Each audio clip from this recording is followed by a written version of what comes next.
Good morning students. ये आपके geography के चैप्टर 1 का सेकंड पार्ट है, जहाँ पर हमने रिसोर्स प्लानिंग तक पढ़ा था। अब हम लैंड रिसोर्सेज के बारे में पढ़ेंगे। जो लैंड रिसोर्सेज है वो क्या है? वो एक नेचुरल रिसोर्स है। भारत जो भूमि के तत्व है वो एक नेचुरल रिसोर्स है और इम्पॉर्टेंट है, क्योंकि ये सपोर्ट करते हैं नेचुरल वेजिटेशंस को, वाइल्ड लाइफ को, फ्लोरा एंड फाउना को। इन सब चीज़ों को यही सपोर्ट करते हैं और इनसे हमारा जो इकोसिस्टम होता है वो इन्हीं से चलता है। लैंड क्या है? एक लिमिटेड साइज़ में है और उसका हमें इफ़ेक्टिवली यूज़ करना है, यानी कि सभी तरह से संसाधनों को हमें सही तरीके से इस्तेमाल में लाना है। उसके बाद आपका आता है लैंड रिसोर्सेज इन इंडिया। लगभग 43% जो लैंड है एरिया, जो लैंड एरिया है वो प्लेन है प्रोवाइड, जिसमें फैसिलिटीज़ है एग्रीकल्चर और इंडस्ट्रीज़ की। लगभग 30% जो टोटल एरिया है हमारी कंट्री का वो माउंटेन्स से भरा हुआ है, जो कि जो पैरेलल फ्लो, जो कुछ नदियाँ बह रही हैं वो पहाड़ों से होकर बह रही हैं, उनके पैरेलल यानी कि लगातार पानी आने का स्रोत है। और ये प्रोवाइड करता है फैसिलिटीज़ टूरिज़्म को भी, यानी कि नदियों का होना और वहाँ से सुंदर वादियों का होना, ये सब टूरिज़्म को बढ़ावा देता है। और जो हमारा इकोलॉजिकल सिस्टम है, जिसमें कि बहुत सारे जानवर पाए जाते हैं, बहुत सारे इकोलॉजिकल सिस्टम में जो अलग अलग तरह की प्रजातियाँ पाई जाती हैं, वो सब हमारे एनवायरनमेंट को सपोर्ट करती हैं। लगभग 27% जो एरिया है हमारे देश का वो प्लांट्यू रीजन्स हैं, जो कि बहुत सारे मिनरल्स, फॉसिल फ्यूल्स और बहुत सारे जंगलों से घिरा हुआ है। Land uses pattern in India क्या है, किस तरह से भारत में खेती में इस्तेमाल होता है? जो यूज़ है लैंड का वो डिटरमाइन करता है बहुत सारी चीज़ों पर। सबसे पहला है फिज़िकल फैक्टर। फिज़िकल फैक्टर क्या है? ये जो वहाँ की टोपोग्राफी होती है, यानी किस तरह का मौसम है, किस तरह की ज़मीन है, किस तरह की मिट्टी का रूप है, इन सभी चीज़ों के ऊपर क्या है हमारा जो लैंड रिसोर्स वहाँ का है वो डिफ़ाइन करता है। जो ह्यूमन फैक्टर है वहाँ का, वो जैसे कि पॉपुलेशन डेंसिटी कितनी है, यानी कि जो जनसंख्या घनत्व है वो कितना है, यानी कि कितनी कम जगह है या कितनी ज़्यादा जगह है जिस पर खेती की जा सकती है। वहाँ पर टेक्नोलॉजिकल एस्पेक्ट्स कैसे हैं, यानी कि टेक्नोलॉजी की पहुँच वहाँ तक कैसी है, और जो कैपेसिटी है और जो कल्चर है वहाँ का, जो ट्रेडिशन है वहाँ का, वो किस तरह का है। जो लैंड यूज़ डाटा है वो हालांकि कुछ 93% का अवेलेबल है, जो टोटल ज्योग्राफिकल है उसका अवेलेबल नहीं है, क्योंकि जो लैंड रिपोर्टिंग है वो केवल एक असम की पूरी हुई है, बाकी जगह की लैंड रिपोर्टिंग पूरी नहीं हुई है। तो कुछ एरिया हैं जम्मू कश्मीर के जो कि पाकिस्तान एरियाज़ में हैं, और कुछ भारत का हिस्सा है जो चाइना के उसमें है, तो ये इसमें इंक्लूड नहीं होते हैं। लैंड डिग्रेडेशंस और कंजर्वेशन मेजर्स, जो भूमि कटाव है या उसको बचाव है, इसका वो कैसे करते हैं? जो ह्यूमन एक्टिविटी है, जैसे कि जंगलों के कटान को जो बढ़ावा दे रही है वो ह्यूमन एक्टिविटी ही है, जो जंगलों को ज़्यादा से ज़्यादा काट रही है। बहुत सारी ओवर ग्रेजिंग भी हो जाती है, यानी कि जहाँ पर खाने के लिए जानवरों के लिए कुछ नहीं बचता, वो बार बार एक ही मैदान पर जाकर बार बार चराई करते हैं। जैसे कि हमने 9th में भी पढ़ा था। जो माइनिंग है, यानी कि जो कोयला की खदानें हैं या बाकी चीज़ों की खदानें, उनको खोदने के लिए जिस एक ज़मीन का उपयोग किया जाता है वो फिर खेती के काम नहीं आती। और जो क्वायरिंग कंट्रीब्यूटेड है, यानी कि ये सब चीज़ें किस में आती हैं? ये लैंड डिग्रेडेशन में आती है, यानी कि भूमि के कटाव में शामिल होती है। मेजर क्या है कंट्रोल लैंड डिग्रेडेशन को?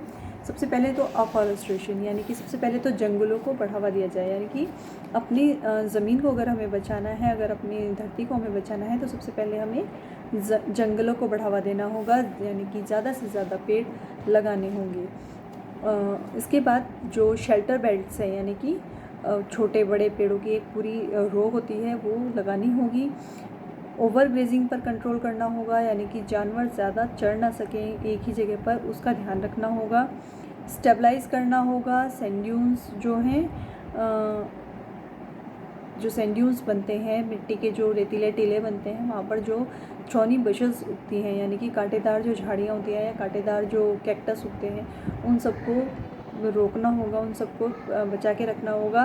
प्रॉपर मैनेजमेंट करना होगा। जो वाटर वाटर है उसका और वेस्टलैंड जो है उसका, यानी कि जो ज़मीन बेकार पड़ी है उसका भी सही तरीके से इस्तेमाल किया जाना चाहिए। कंट्रोल करना होगा हमें अपनी माइनिंग एक्टिविटीज़ को, यानी कि जिन चीज़ों को हम इन चीज़ों माइनिंग के लिए ज़्यादा इस्तेमाल करते हैं उनको हमको कंट्रोल करके कम करना होगा।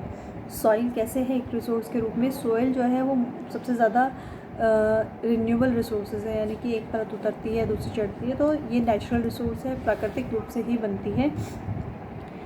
इसके जो मीडियम है, इसके ऊपर जो प्लांट है उनकी ग्रोथ डिपेंड करती है कि किस तरह की वहाँ की मिट्टी है उसके ऊपर। क्लासिफिकेशन क्या है सॉइल के? सबसे पहले आती है जो भी फिज़िकल प्रॉपर्टीज़ है या क्लाइमेट है वहाँ के अनुसार मिट्टी की जो उपजाऊता है वो भिन्न भिन्न हो सकती है। सबसे पहले है एलुवियल सॉइल, यानी कि जो एलुवियल सॉइल है वो किस तरह की होती है?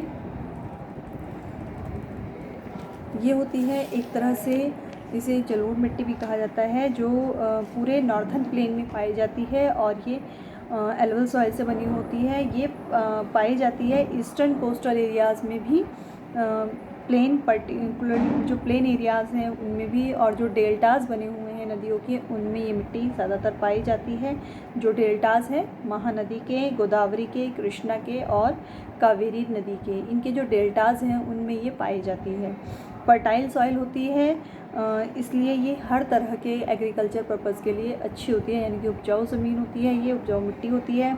जो रीजन्स हैं एलुवियल सॉइल के वो इंटेंसिवली कल्टिवेटेड, उनको बार बार कल्टिवेट किया जाता है जगहों को, और वहाँ पर जनसंख्या घनत्व बहुत ज़्यादा होता है, क्योंकि जहाँ पर मिट्टी का उपयोग ज़्यादा हो सकता है वहाँ पर लोग ज़्यादा रहने लगते हैं। यहाँ पर इसमें पोटाश की मात्रा ज़्यादा होती है, फॉस्फरिक एसिड और लाइम की मात्रा जो बहुत ज़्यादा होती है, जो कि अच्छा होता है एक अच्छी फसल उगाने के लिए। और जो शुगर केन है, यानी कि गन्ना है, पैडी है, वीट है, इन सब सेरेल्स और पल्सेस के उपजाऊ को उगाने के लिए ये मिट्टी बहुत अच्छी होती है।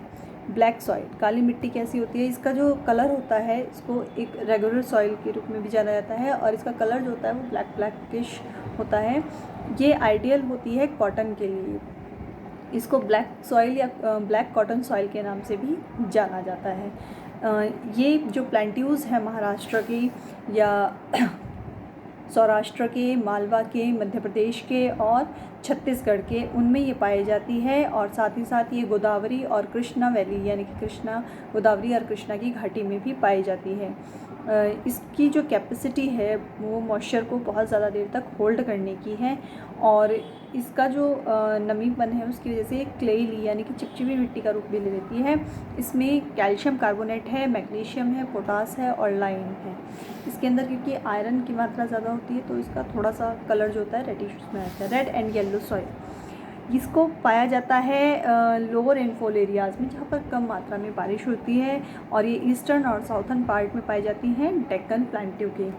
ये Orissa, Chhattisgarh, southern parts of the middle Ganga plain उसमें भी पाई जाती है, और साथ ही साथ पेडामाउंट जॉन जो वेस्टर्न घाट्स के हैं उनमें भी पाई जाती है।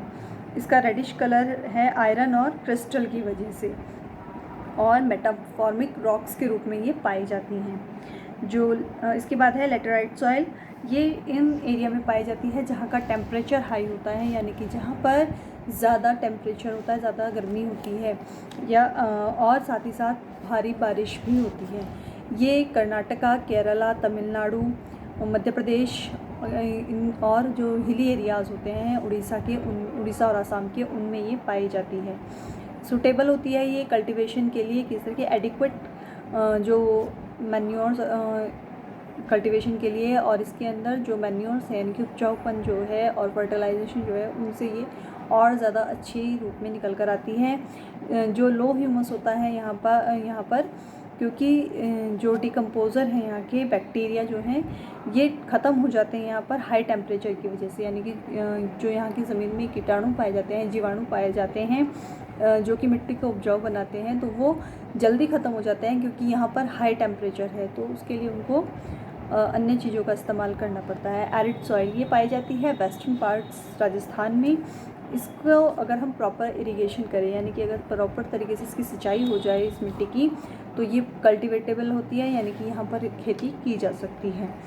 इसके अंदर ह्यूमस नहीं होता, मॉइस्चर नहीं होता, क्योंकि यहाँ का जो क्लाइमेट है वो ड्राई है, हाई टेम्परेचर है, और यहाँ पर एवापोरेशन जो होता है बहुत तेज़ी से होता है, क्योंकि गर्मी बहुत ज़्यादा रहती है तो पानी जल्दी भाप बन के उड़ जाता है। साल्ट यहाँ की उसमें बहुत बड़ी मात्रा में पाया जाता है, नमक यहाँ की मिट्टी में बहुत ज़्यादा मात्रा में पाया जाता है, जिसकी वजह से पानी को एवापोरेट होने में बहुत ज़्यादा आसानी होती है, तो इस वजह से यहाँ पर खेती करना थोड़ा मुश्किल हो जाता है। फॉरेस्ट सॉइल क्या है, ये हिली एरियाज़ में पाई जाती है, माउंटेन्स एरिया में पाई जाती है, और यहाँ पर बहुत से जो बरसाती वन होते हैं वो पाए जाते हैं। फीचर्स क्या है इसकी, ये अलग अलग लोकेशन के ऊपर डिपेंड करता है, यानी कि जितनी ऊंचाई होती जाएगी उसी के हिसाब से पेड़ों की घनाई या मोटाई या लंबाई बढ़ती या घटती रहती है। यहाँ की जो मिट्टी होती है वो लूमी और सिल्टी होती है, जो वैली होती हैं, घाटियाँ जो होती हैं उनमें लूमी और सिल्टी मिट्टी होती है, यानी कि सिल्ट टाइप का होता है, और कोरस ग्रेन्ड होते हैं अपर स्लोप्स पे, यानी कि ऊपर की साइड से कोरस यानी कि कुछ दरदरी सी मिट्टी होती है। सिल्ट जो है वो लोअर पार्ट में होता है वैलीज़ में, और पर्टिकुलरली रिवर टेरेसेस में होता है, और ये एलुवल फेंस यानी कि जो हमारी जो एलुवल सॉइल होती है उसको बनाने में मदद करता है। सॉइल इरोजन और सॉइल कंजर्वेशन, इसके दो तरीके हैं। नेचुरल वे जो है सॉइल इरोजन का, जो जिस वजह से मिट्टी बहती है, वो है wind, glacier, water landslide, water lead to the soil erosion, यानी कि हवा, ग्लेशियर का हटना या पानी, ये सब क्या बनाते हैं, ये सॉइल इरोजन के कारण बनते हैं नेचुरल तरीके से। ह्यूमन एक्टिविटीज़ में जो डिफॉरेस्ट्रेशन है, ओवरग्रेजिंग है, कंस्ट्रक्शन है, माइनिंग है, ये सब क्या करते हैं, ये सॉइल इरोजन के भागी बनते हैं। मेजर्स क्या हैं, किस तरह से हम इसको रोक सकते हैं, सबसे सॉइल इरोजन को स्ट्रिप क्रॉपिंग करके, यानी कि हिस्सों में, टुकड़ों में बांट कर खेती करके, शेल्टर बेल्ट्स लगा के, और जो हिली एरियाज़ हैं उनको कंट्रोल प्लॉइंग करके और टेरेस फार्मिंग करके हम जो मिट्टी का कटाव है उसको रोक सकते हैं। Thank you.